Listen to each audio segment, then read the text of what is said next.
자, 김 기자, 어떤 뉴스였죠?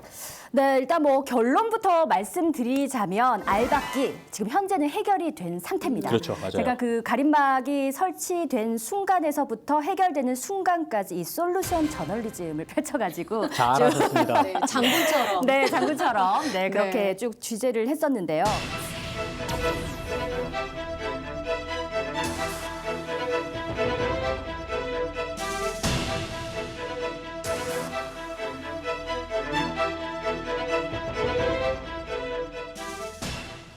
근데 이 사진이 왜 나오는 겁니까? 네, 이 강아지가 그 알박기 현장에 가림막이 설치됐던 뒤 가게에서 키우던 강아지인데요. 정말 강아지가 이 현실과 상황을 인지하고 있는 것 같지 않습니까? 아, 지금 보니까 펜스 안에 갇혀 있는 거예요? 네, 갇혀 있는 거예요. 그래서 갇혀 있어서 가게 앞이 네. 문도 제대로 열리지 않고 뭐 조망권이야 뭐야 뭐 이런 것들이 모두 갇혀져 있는 상태였거든요. 제가 걷고 있는 이 길 바로 그 문제 현장입니다. 좌측은 상가 세 곳이 모여 있고요. 우측은 보시다시피 이렇게 제 키만한 가림막이 설치가 돼 있습니다. 가게와 가림막 사이의 거리는 어떨까요? 제가 직접 그 폭을 재보도록 하겠습니다. 60cm 정도에 불과합니다. 네, 줄자까지 들고 솔루션 저널리즘을 실현하기 위해 가셨는데 네. 저 사실 해리단길 자체가 워낙 핫플레이스다 보니까 조금 더 관심이 더 집중된 거 아닌가 이런 생각이 들어요.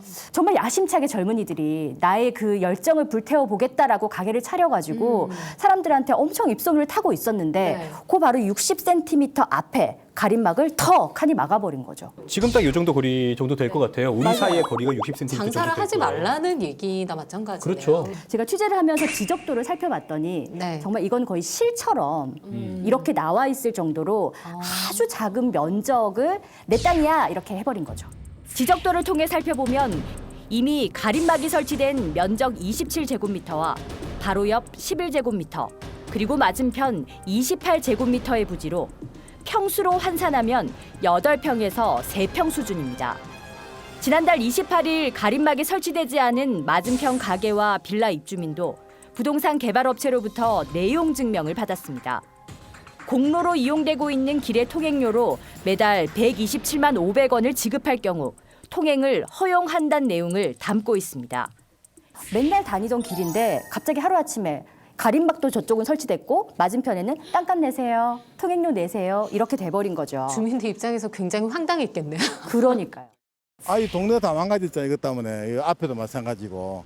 보기 안 좋지. 왜 관광객들이 오면 가설치해 놓으니까 보기 안 좋지. 관광객들한테도 해리단길에 대해서 좀 안 좋은 이미지를 좀 주는 건 아닌가 그런 생각도 드는 것 같아요. 그 해리단길 그 펜스 쳐져 있는 곳에 보면은 포스트잇이 상당히 많이 붙었어요. 뭐 해리단길을 지켜주세요, 해리단길을 남겨주세요. 이건 너무 하잖아요.까지는 이제 방송용 멘트고요. 비방용 멘트도 참 많았어요. 알박기 너네 집에서 해라 뭐 이런 것들. 뭐 땅 주인을 향한 그렇죠. 표현이죠. 네. 그리고 또 그 공간을 합법적 불공정 사례 1호라고 또 붙여놓기도 했었습니다. 어쨌든 합법이긴 합니다. 그렇죠. 네. 구청에서 날줄 수 없는 게 사유재산권이다. 그래서 그런 전례가 없었어요. 네. 내 재산 왜 건드려 구청에서 그렇죠. 이렇게 하다 보니까. 네. 그런데 이번에 이제 해운대구에서 적극적으로 중재자 역할을 하겠다라고 나서서 이렇게 여러 가지 협의들을 계속 이끌어낸 거죠. 네. 행정안전부가 우리나라 최고의 골목길로 인정한 해리단길에도 3개월이 넘게 가게 앞에 설치돼 있던 철제 기둥이 철거됐습니다. 상인들은 반가움을 표하며 더 이상 이런 일이 반복되지 않기를 바랐습니다. 앞으로 이런 일이 좀 덜 이 시점을 시작으로 해서 이게 좀 안 일어났으면 좋겠다라는 생각도 많이 들고 이제 그 시발점 된 것 같아서 되게 다행인 것 같아요. 해결을 한 것도 굉장히 성공적인 그런 모범적인 사례라고 할 수 맞아요. 있네요. 네. 네, 네. 근데 만약에 해결이 안 됐어도 네. 할 말은 없어요. 그렇죠. 사유재산권을 사유재산이니까. 인정을 해야 되니까. 그런데 이번 사건은 뭐 땅 주인의 의도가 좀 애매하긴 해요. 제가 아까도 말씀드렸지만 과연 저기서 뭘 할 수 있을까? 왜요? 주택 하나 지을 수도 있겠지. 뭐 그런 뭐 이렇게 뭐 핫도그 가게 테이크아웃 뭐 이런 거 가능하지 않을까? 뭐 이런 얘기도 하긴 했었는데 그런데 생각해봐요. 내 얼굴 앞에 이런 거 탁 턱하니 막았다고 생각해봐.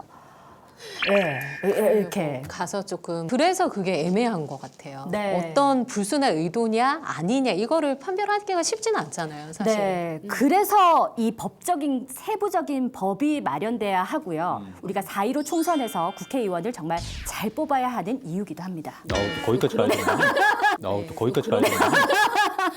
되게 큰 그림 보셨네요. 큰 그림 그리셨어요. 많이 가네요.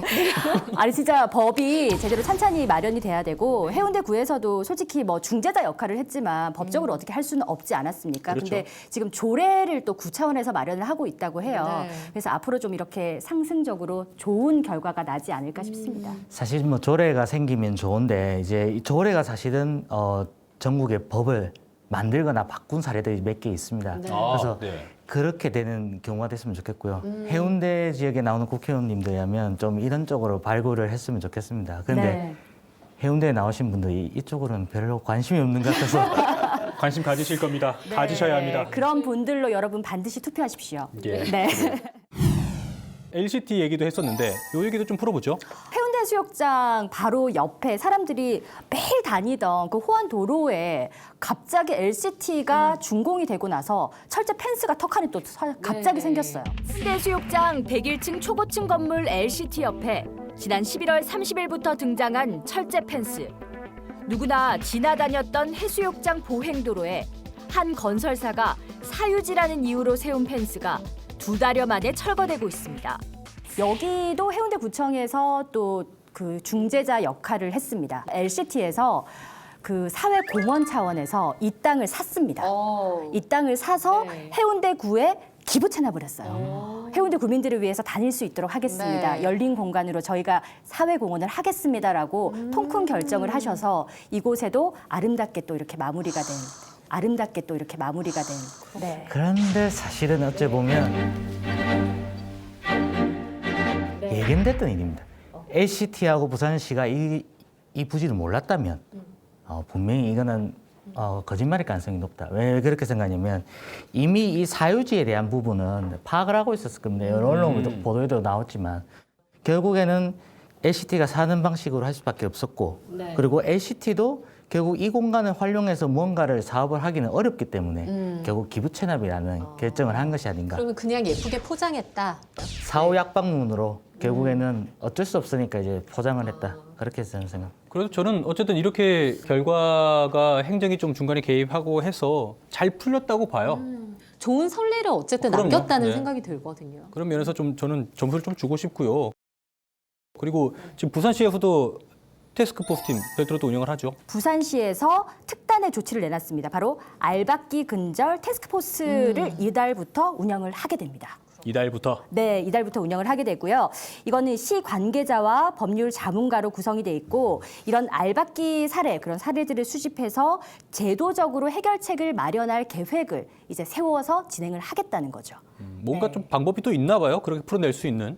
결국 관계 법령이 이제 개정되어야 네. 어쨌든 법적인 절차를 거쳐야 될 것이고요. 딱히 여기서 어떤 해결책을 낸 사례가 있을까? 그거는 결국에는 건마다 터져가지고 이제 언론에서 이 이슈 파이팅을 해서 이제 결국에는 해결되는 방식으로 가지 않을까. 근데 지금 이 알박기가 솔직히 뭐 저희가 뭐 수치적으로 다 가늠을 할 수 없겠지만 언론 보도가 되면 해결이 돼요. 지금 그런 게 있어요. 그리고 부담을 지금 느낄 수도 있겠죠. 네, 부산시도 알박기 상담센터 이름 너무 신선하네요. 알박기 상담센터 이거를 이제 태스크포스 팀 내에서 꾸리겠다고 하는데 여기에 이제 상담센터 상담을 받으면 됩니다. 열심히 보도하면 됩니다. 네. 우리 취재 장군님을 TFT 추천하시는가요? 스카우트에 가시면 네, 이제 취재를 하시고 알박기 타셨다. 알박기 전문 기자로. 네, 전문 기자로. 네. 네. 갑자기 그 그렇군요. 영화가 하나 생각나는데 네. 업 아시죠? 그 얼굴 네모난 할아버지 나오시는. 근데 주변이 재개발되니까 막 건물들 들어오고 하는데 네, 네. 본인은 떠나기 싫은 거죠. 어. 이제 끝까지 버팁니다. 이게 알박기죠. 나중에 이제 풍선 달아가지고 슝 저기 폭포 옆으로 가시는데 만약에 그때 알박기 상담센터가 있으면 이분도 원만하게 해결되지 않았을까요? TF팀이 있었다면. 네, TF팀이 있었다면. 네.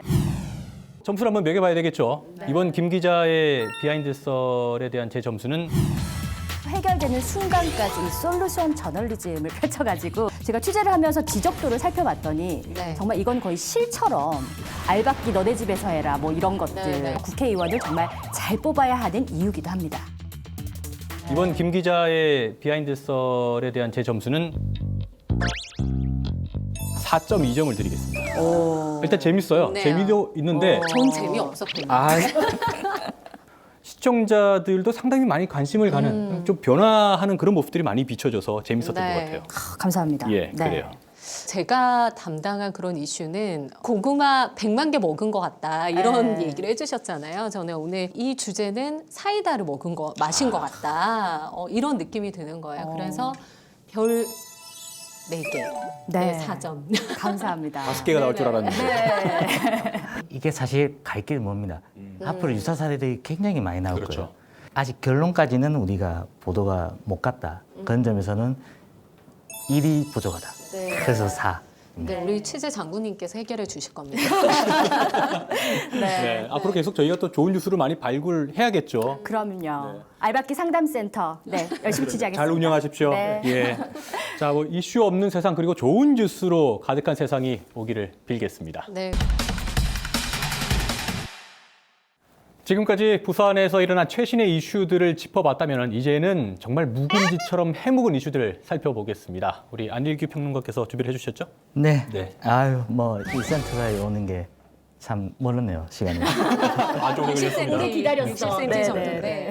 평론가님 번창하시길 바라겠고요. 그 전에 저희 기자회견 또 잘 돼야 되니까 네. 힘을 실어주시기 바랍니다. 제가 그 공유는 꼭 하도록 하겠습니다. 진짜 인플루언서예요. 그러니까 엄청난 SNS 친구들이 있어가지고 네. 잘 될 것 같아요. 그쵸? 저희는 평론가님만 믿겠습니다. 네. 100만 가자.